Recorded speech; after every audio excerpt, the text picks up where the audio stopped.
스마트 정밀 계측 보강 두 번째 시간 시작합니다. 비파괴 시험에 대해서 강의하겠습니다. 비파괴 시험이라는 것은 파괴하지 않고 하는 시험.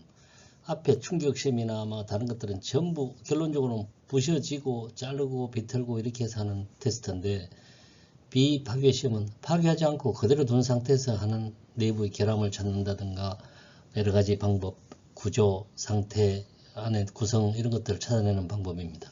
그래서 파괴하지 않고 하기 때문에 돈도 적게 들 수도 있고 큰 덩어리 수업을 그냥 갈 수도 있는데, 결론적으로 파괴 시험과 비파괴 시험이 전부 필요합니다. 자, 그래 정의로 보면 각종 재료, 제품, 구조물 등의 시험 대상에 상처를 내거나 파괴하지 않고 결함의 유무와 그 상태 또는 대상물의 성질, 내부 구조 등을 알기 위해서 하는 시험을 말합니다. 우리 교과서 181부터 하는 겁니다. 목적은 제조 기술을 개선하고 제조 단가를 저감하며 신뢰성을 향상시킨다. 그러니까 결론적으로 부수지 않고 하는 거기 때문에 그래서 신뢰성도 향상되고 제조 원가가 줄어든다. 종류와 원리는 여러 가지가 있는데, 빛, 색채 같은 걸 이용한 게 이제 우리 눈으로 보는 방법. 사람 눈이 굉장히 좋은 검사 방법입니다. 그리고 침투됐나 안 됐나 보는 침투 탐상. 그 다음에 방사선, 엑스레이 같은 거 우리 가슴 사진 찍으면 아시죠? 그런 걸 찍어서 하는 거. 그 다음에 CT 시험이라고 있습니다. 전자기 원리는 자분 탐상과 전류 탐상이 있습니다. 음향은 초음파하고 음향 탐상법. 우리 수박 잘 익었나 똑똑 두드려 보면 안에서 나는 소리 듣고 잘 익었다 이런 거 알죠? 이거 음향이 됩니다. 근데 쇠 같은 거는 그렇게 할 수 없기 때문에 초음파를 쏘아서 사진을 찍고 합니다. 열적 원리를 위한 시험법은 기록 온도계를 사용하는 것. 누설의 원리를 이용하는 시험 방법은 누설 시험. 새나 안 새나 테스트한다는 것이죠.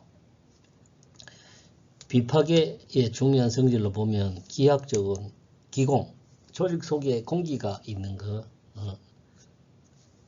우리 이 보온 재료로 많이 쓰는 스티로폼 같은 경우는 플라스틱 속에 엄청난 기공을 넣어서 불려놓은 겁니다. 전체 체력의 97% 또는 99%까지가 공기고 나머지 1 내지 3% 정도가 플라스틱이에요. 그러니까 공기를 잔뜩 안고 있는 그런 거기 때문에 이제 쇠는 그렇지는 않습니다. 쇠도 만약에 플라스틱 대신 쇠를 갖고 스티로폼 조직같이 만들 수만 있다면 굉장한 훌륭한 어떤 재료가 될 수 있습니다. 라미네이션 안에 있는 결함 또는 내부 불연소나 결함 같은 걸 찾는 거죠. 기계적 성질로는 시험체가 응력이 얼마다 또는 변형량, 탄성 계수 또는 경도 같은 것도 사실은 알 수도 있습니다. 그런 것들 간접적으로 직접적으로 파괴 현상으로 하는 것보다는 훨씬 부족합니다. 열적 성질로는 열전도도, 열팽창, 응력, 열전기적 성질 같은 것들을 찾을 수가 있습니다. 전기자기적으로, 전기자기는 자석으로 하는 거기 때문에 전기전도도, 자기투과열, 자석 같은 것들이 얼마나 잘 통하느냐 이런 것들을 이야기하는 거고, 자기로 인해서 수축되는 거, 그 다음에 열전기적 또는 전자기적 특성 측정이 가능합니다. 물리적 성질로는 시험체 내부 조직, 쇠 같은 것들을 사진을 찍어갖고 내부의 조직이 어떻다. 그 다음에 입도, 굴저지수, 꺾어지는 정도요. 그 다음 마찰계수 같은 물리적 성질을 알 수가 있습니다. 그 다음에 결함이, 조직은 가공을 하고 나면 항상 결함이 있을 수 있는데 그 결함이 뭐가 있고 왜 생겼을까 하는 것을 비파괴로 알 수가 있습니다. 아변 제품에는 이제 터진 거, 안에 어떤 다른 이물질이 들어가는 개재물 혼입, 가로 또는 세로로 터져 있는 거 아변을 하다 보면 선 쪽으로 아변을 쭉 하다 보면 선같이 쭉 나타나는 홈, 열처리 하다 생긴 터짐 이런 것들을 다 알 수 있고, 주류품에는 핀홀, 핀같이 생긴 뾰족한 홀을 이야기합니다. 블로홀, 공기가 들어간 거, 갈라진 거, 채플릿, 주포 뭐 이런 것들 전부 주조품의 결함이 되겠습니다. 단조품은 이 두드리다 보면 불에 달궈서 두드리는 게 단조인데 금속이 아닌 이런 것들이 그 속에 예컨대 뭐 솥찌꺼기나 뭐 돌찌꺼기 같은 것들이 들어갈 수 있습니다. 모래흠, 모래 같은 것들이 들어가 있는 거. 두드리다 보면 거북이 등같이 쩍쩍 갈라진다. 그런 거. 이 열을 가하다 보면 터지는 거, 구워서 터지는 거, 연마하다가 터지는 거, 그 다음에 이 백점이라고 흰 점이 발생하는 그 약해지는 그런 것들이 발생해요. 그 다음에 주름살 같이 생기는 흠 같은 것들을 다 찾을 수 있다. 그 다음에 용접부. 사실 용접부 결함 조사하는 건 이 비파괴가 굉장히 좋습니다. 용접된 게 터졌다든가 용착이 잘못되어 있다든가 안에 에어가 들어있는 블로홀이라든가 융합이 안 되어 있다든가 언더컷은 마지막에 하다 보면 이 불이 확 쏘아나오면서 푹 파지는 거 안으로 이렇게 푹 파지는 거 언더컷이랍니다. 이런 것들이 전부 용접 결함인데 강도의 저하가 생기는 겁니다. 이런 것들을 알 수 있다. 그래서 자 이제 본격적인 비파괴 테스트 종류에 들어갑니다. 방사선 투과. 방사선 동위원소를 이용해 갖고 쏘면 사람의 몸도 뚫고 들어가고 방사선 동위원소가 쇠 같은 것도 뚫고 들어가서 내부에 결함 같은 게 있으면 반사되는 게 이상해집니다. 지나가는 거하고 거기 있어서 반사되는 게 이상하니까 모양 같은 게 나타나게 되는 거죠. 그러니까 우리 엑스레이 찍으면 살은 통과하는데 안에 뼈가 있으니까 살하고 뼈하고 부딪혀서 반사되는 조직이 달라지니까 살의 색깔하고 뼈의 색깔이 달라져 보여요. 그게 X선을 두드려서 나타내는 그 X선인데 쇠도 그런 방사선 동위원소를 사용해 갖고 흡수되거나 통과되거나 또는 반사되는 차이를 이용해서 그 그림자를 이용해서 물체 내부에 있는 결함을 찾는 방법이죠. 통상 X선, 감마선, 중성자선이 있는데 우리 비파괴에서 쓰는 방사선 투과 시험은 X선과 감마선을 주로 사용합니다. 그래서 X선은 X선관이라는 데서 만들어서 방사하고 감마선은 동위원소, 방사선 동위원소에서 방사되는 걸로 촬영을 하는 거죠. 그래서 요즘 방사선 동위원소 취급 이게 굉장히 문제가 돼서 옛날에는 밖에 들고 나면서 막 했는데 요즘엔 아주 특수한 지역에 차폐를 해놓고 그 속에서만 테스트를 합니다. X선의 특징은 우리 폐사진 찍는 게 전부 X선인데 물체를 투과하는 능력이 있어요. 이게 이제 세일수록 두껍고 단단한 걸 많이 투과할 테고 물질 종류, 두께, 밀도에 다 다른데 어떤 물체 X선이 닿으면 형상이나 치수나 재질, 결함 유무에 따라 투과 후에 X선의 강도가 변해요. 그러니까 예를 들어 100으로 쐈는데 재질이 똑같으면 중간에 좀 약해져서 50으로 쭉 나올 텐데 중간에 홈이 있으면 55가 나오고 중간에 딱딱한 다른 물질이 있으면 45가 나온다든가 이런 식의 농도 차이가 나오겠죠. 그걸 필름으로 현상해서 보는 겁니다. 그래서 강도 변화로부터 결함의 상태를 조사하는 것이 방사선 투과 시험인데 X선의 강도를 조사하는 방법으로 필름으로 촬영하는 것이 가장 많이 사용하며 X선 TV를 사용해서 연속적으로 검사하는 방법도 있습니다. 근데 통상 투과식에서 사진 찍어서 보통 봅니다. X선 발생 시기 조건은 열전자의 발생 선언이 필요하다. 열전자를 가속화시켜야 된다. 충격을 받는 금속 표적 타겟터가 있어야 된다. 금속 표적의 조건으로는 원자 번호가 커야 한다. 용융점과 열 전도성이 높아야 한다. 낮은 전기압을 갖는 물질이어야 한다. 이런 조건이 있습니다. 방사선 에너지는 람다 분의 H 곱하기 C인데 파장 분의 플랭크 상수 곱하기 방사선 속도 로그는 필름 농도는 투과관 강도 이런 걸 로그로만 나타낸다는데 이런 것까지는 우리가 좀 알 필요는 없고 이런 게 있다. 듀티 사이클 사용시간 플러스 휴지시간 분의 사용시간을 100분율로 나타낸 것이고 투과 도기의 식별도는 투과 두께 분의 시험부 투과 도기의 최소선의 지름 그러니까 tuk제가 얼마 통과하는데 지름이 얼마나 나타난다는 걸 알 수 있는 걸 100%로 나타낸 거고, ASTM 투과도기의 식별도는 감도를 공식 여기에 맞춰갖고 184페이지 나옵니다. 이런 식으로 할 수 있다. 방사선 투과 사진용 재료는 X선 필름, 정감지, 이제 납 같은 거로 감아놓은 정감지인데, 납이 그래도 방사선을 가장 잘 막아줍니다. 병원 같은 데 가면 사진 찍는 뒤편에 붙이는 얇은 납입니다. 카세트와 필름 홀드, 투과도개, 10및 필름 마크, 개조개, 뭐 이런 공구들이 사용되고, 방사선 투과 사진의 판독 및 판정은 암실에서 이제 사진을 찍고 간 거를 현상을 하고, 그 다음 정지하고 정착하고 물에 씻고 건조해서 쓰는 여러 5가지. 요즘은 굉장히 발달해서 굉장히 빨리 이런 게 처리가 됩니다. 강제 용접부의 결합 판정 규격은 1종, 2종, 3종이 있는데, 1종은 기공, 에어 블로우홀 같은 것들이 들어있는 거 또는 그 유사한 거. 2종은 가느다란 스라그. 이제 스라그는 쇠에서 나오는 찌끄러기 가벼운 물질 이런 것들인데 이 물질이죠. 그 비슷한 결함. 3종은 터져 있다든가 또 그 유사한 이런 결함을 나타냅니다. 자, 방사선 작용은 전리작용, 전자가 떨어져 나가는 거죠. 전자가 튀어나가는 이 작용. 형광작용은 X선은 우리가 눈에 보이진 않는데 형광 물질을 갖다 대면 황색이나 청색의 빛이 나요. 우리 야광 빛나는 것과 같다고 보시면 됩니다. 사진작용은 사진 필름에 X선이나 감마선이 맞으면 빛이 띈 것처럼 검게 돼요.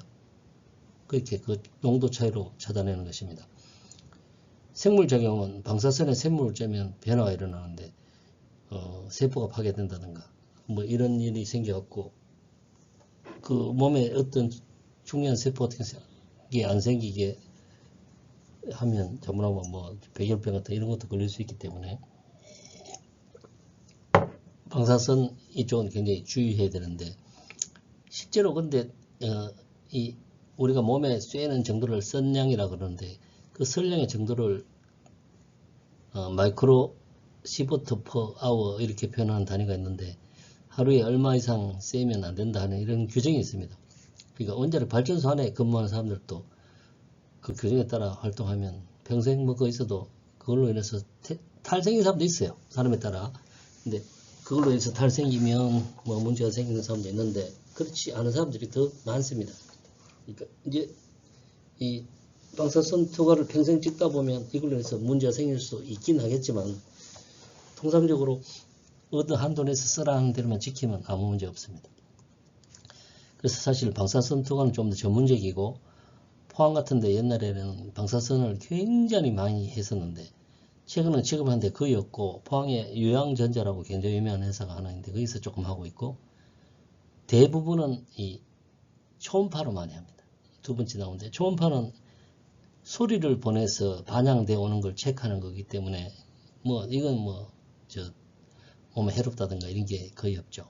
같은 음파라도 저음파와 초음파가 어떤 게 하면 저음파는 크고 묵직한 소리, 북소리 같은 이런 것들이고, 가장 나쁜 소리가 점점 높은 고음파 쪽인데 고음파에서 더 지나서 우리 인간의 귀로 들을 수 없는 아주 높고 짧게 움직이는 걸 초음파라고 합니다. 이제 보통 가청 주파수 20에서 20kHz인데 헤르츠라는 것은 뭔가 하면 초당 뜨는 횟수, 그러니까 띵 하면 뭐 예를 들어 종 같은 거 치면 아주 저음이고 북 같은 게 둥둥 하는 게 저음인데 저주파인데 이 주파수 20부터 그 다음에 2만 번까지 오는 거는 우리 귀로 보통 들을 수 있어요. 근데 이 귀보다 귀로 못 듣는 높은 음파를 초음파라고 합니다. 그러니까 통상 1에서 10MHz, 그러니까 메가니까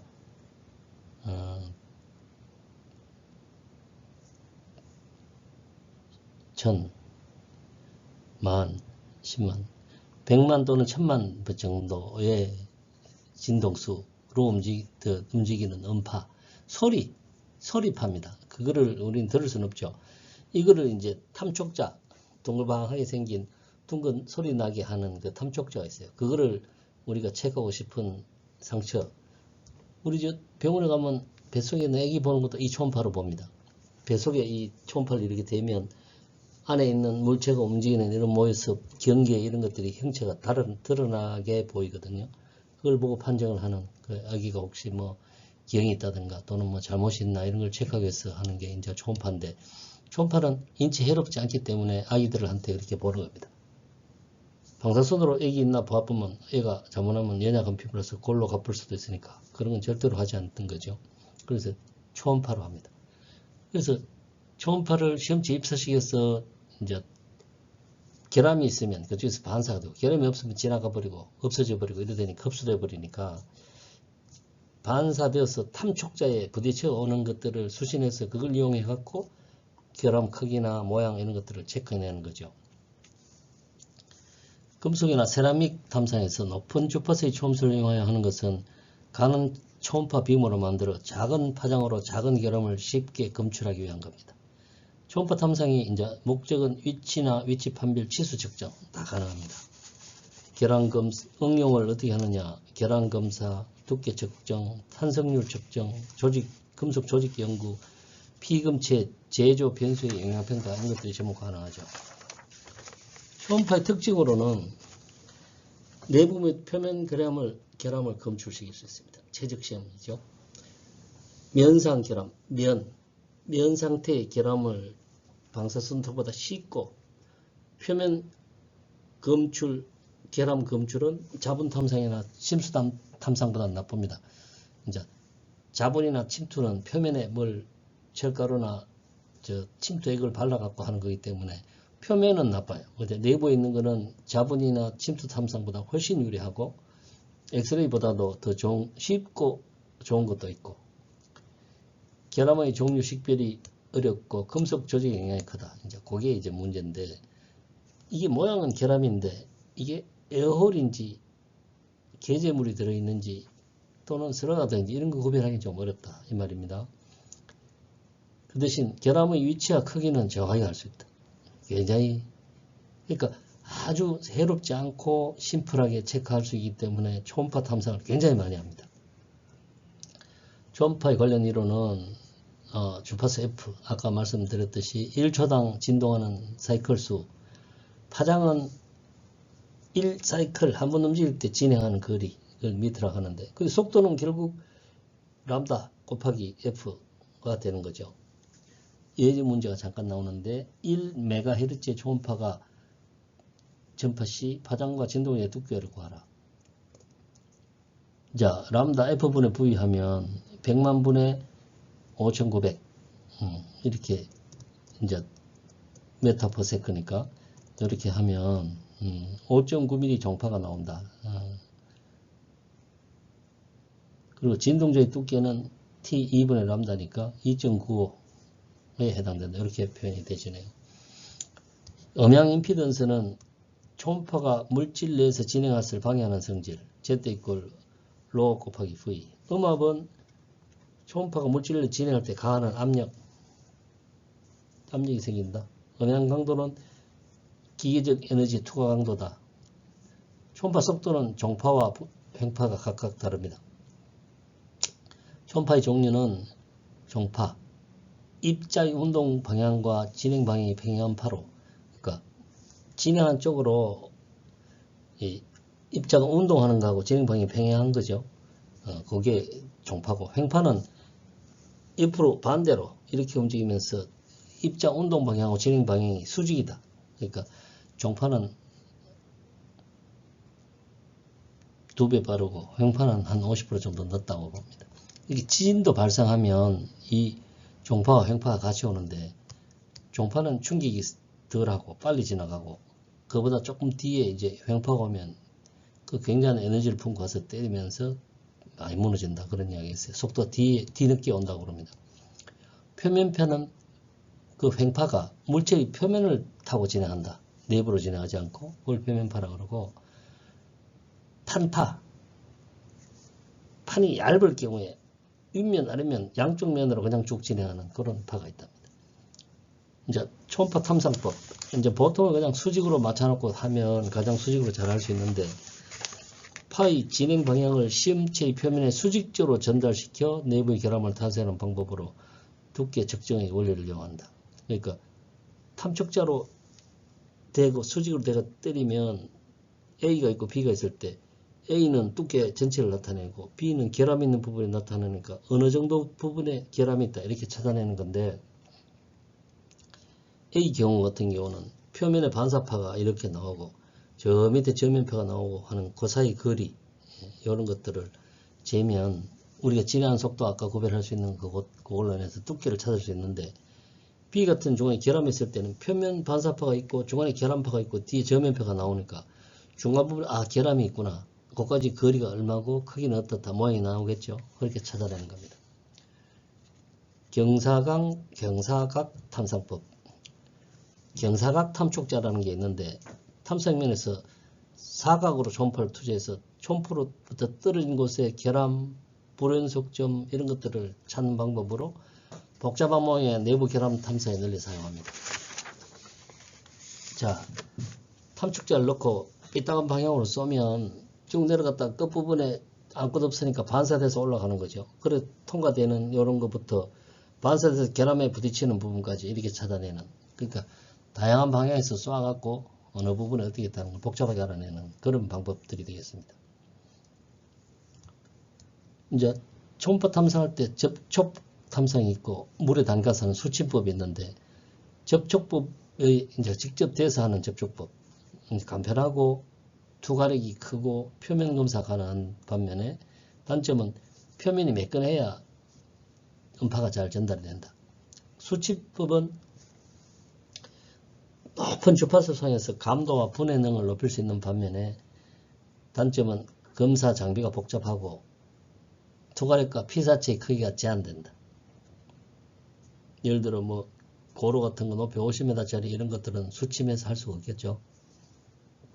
직접 가서 접촉해서 하는 게 제일 낫습니다. 자, 자분 탐상 시험. 상자성체라는 자석에 잘 붙는 그런 시편에 자장을 걸어갖고 자성을 띄게 한 후에 자분, 쇳가루를 뿌려갖고 연속적으로 결함이 있을 때는 외부로 누출되는 자성에서 자분 무늬가 생기는 거. 쉽게 해서 쇳받침 위에 쇳가루를 뿌려놓고 그 저 밑에 자석을 놔놨는데 자석 중간에 자석이 자력이 안 통하게 하는 어떤 이물질 같은 걸 놓으면 그쪽에 있는 자석 가루가 모양이 달라지겠죠. 그런 식으로 찾아내는 겁니다. 강제의 자기적 성질은 통상 자화곡선, 자화곡선은 자석을 갖다 냈을 때 얼마나 빨리 자석이 되어지느냐 하는 걸 보는 건데, 가로축은 자장의 색이고 세로축은 자속 밀도인데, 자장을 증가시켰다 감소시키면 이렇게 자장이 세졌다가 자속 밀도가 나타났다 하는 요 정도를 곡선으로 나타내는 게 요런 모양, 189페이지에 나오는데 요런 모양이 나옵니다. 요 페이지는 다음. 자, 그래서 자화 방법은 통상 뭐 대형 시험체나 용접본은 극간법이나 포로드법이 사용된다 하고요. 소형 시험체는 축을 통전적 하는 거, 직각 통전적 하는 거, 전류 광톡 하는 거, 코일로 만들어서 하는 코일법, 가속법 이런 것들이 사용되는데, 자화시 전류값은 공식에 나와 있고, 자분 적용은 연속법은 자화 조작 중에 자분의 적용 완료, 매체의 적용과 동시에 자화되는 걸 얘기하는 거고, 잔류법은 자화 조작 후에 자분을 적용하는 거고, 건식법은 자분 및 시험면이 건조된 것을 확인 후에 이제 가루를 뿌리는 거고, 습식은 검사액에 묻혀서 사용한다. 이렇게 되어 있습니다. 통상 조작 순서는 미리 전처리를 하고 자화를 하고 자분 적용한 후에 관찰하고 판정하고 기록하고 자석 있는 걸 제거하고 후처리에 들어갑니다. 이제 침투 탐상이라는 게 있는데, 침투는 표면에 있는 균일을 찾아내기 위해서 표면 가공, 기공, 표면 균일 불연속을 검출하는 시험법으로, 자분 탐상은 당연히 전도체라 해야 됩니다. 침투 탐상은 모색한 현상을 이용하여 플라스틱 같은 것들이나 자기 비도대체 표면 개구부 결함 다 가능합니다. 그러니까 표면에 어떤 액을 묻혀갖고 그걸 그 색깔 변한 거 이런 것들을 보는 건데, 액체 침투 탐상은 침투의 세척 처리에 따라 염색 침투와 형광 침투로 구분된다. 현상 방법에 따라 다음과 같이 분류된다. 습식은 거르제에다가 물을 분산시킨 액체고, 속건식은 휘발성 유기용제, 뭐 휘발유나 아세톤 같은 이런 빨리 유기되는 용제, 빨리 휘발 날아가는. 건식은 그냥 백색 가루, 하얀 가루로 된 걸 쓰고, 무현상은 지시약을 여러 위에 팽창시켜 지시 모양을 형성시키는 걸 이야기합니다. 자, 침투 3사의 절차는 190페이지 그림 6.4에 나오는데, 전처리 및 건조, 표면을 잘 말려야 되겠죠. 애기 침투하려면. 그 다음에 침투제를 뿌려. 이제 시간을 둬요. 얼마 정도까지. 무슨 침투제는 얼마나 기다려라 하는 게 있을 거 아닙니까? 그 다음에 이제 그 위에 과잉으로 되어 있는 걸 닦아내고, 그 위에다 다시 이제 현상제를 뿌립니다. 색깔이 변하게 할 수 있는. 그 다음에 육안 관찰 해보고, 사진 찍고, 뭐 그 다음에 후처리, 원래 있는 거 닦아내는 이런 것들이 되겠습니다. 항상 특징이 표면이 노출되어 있다. 열려 있어야 가능하고, 철장 재료뿐만 아니라 비금속 재료의 표면 흠, 표면에 간단한 흠이 있으면 액을 넣어서 찾아낼 수 있다는 것. 그 눈으로 봐서 거의 보이지 않는 흠까지 다 나옵니다. 복잡한 형상이라도 일의 탐상으로 전면 탐상이 가능하다. 전체적으로 싹 닦아내고 건조시켰다가 약을 한번 바르고, 그거 바르고 난 후에 형광액 싹 뿌리면 흠 있는 게 싹 다 나타나니까, 아무리 넓은 면적이라도. 설비와 방법이 간단하여 현장에서 널리 사용한다. 표면에 결함이 있는 거 찾아내는 건 최고입니다. 시험품의 표면과 검사하는 기술에 영향을 받으며 다공질 재료의 탐상을 곤란하다. 재료 중에 구멍이 많은 재료는 어렵다 이 말입니다. 와전류라는 것은 전류가 뱅글뱅글 도는 그 형상. 이제 코일에다가 전류 흐르면 교류 자장이 발생하죠. 시간적으로 변하는 자장 내에 금속과 같은 도체를 놓으면 도체는 자속이 시간에 따라 변화하고 기전이 발생하여 도체의 교류 전류가 하게 되는데, 이 전류를 와전류, 에디 커런트. 이 와전류는 도체 표면의 균열의 결합 유무에 따라 변화하기 때문에 도체 흐르는 와전류를 측정하여 재료의 결함을 검출하는 시험을 와전류 탐상 시험이라 합니다. 이제 여기는 코일 같은 게 필요하고, 우리 뭐 브레이의 왼손 법칙, 오른손 법칙이 있죠. 어디에 따라 어떻게 공기했을 때, 전기 얻을 때 기전력이 어떻게 움직인다 하는 이거.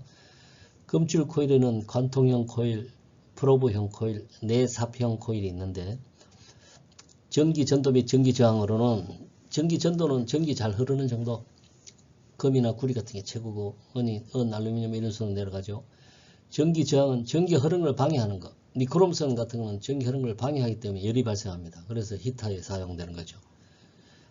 와전류에 미치는 영향은 재질의 전기 전도도에 의해서 결정되므로 균열이나 게재물 속 안에 있는 게재물이 있을 때 와조의 흐름을 방해해갖고 전기 전도도가 변하는 겁니다. 그 전기 전도도에 변하는 걸 체크하는 것이 이 와전류 탐상 시험이 되겠습니다.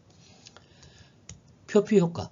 와전류는 교류, 직류 결합, 직류 플러스 마이너스가 막 바뀌는 전기이기 때문에 도체의 표면에 많이 흐르고, 내부로 갈수록 감소하는, 그러니까 표피엔 잘 흐르고 내부는 잘 안 흐른다.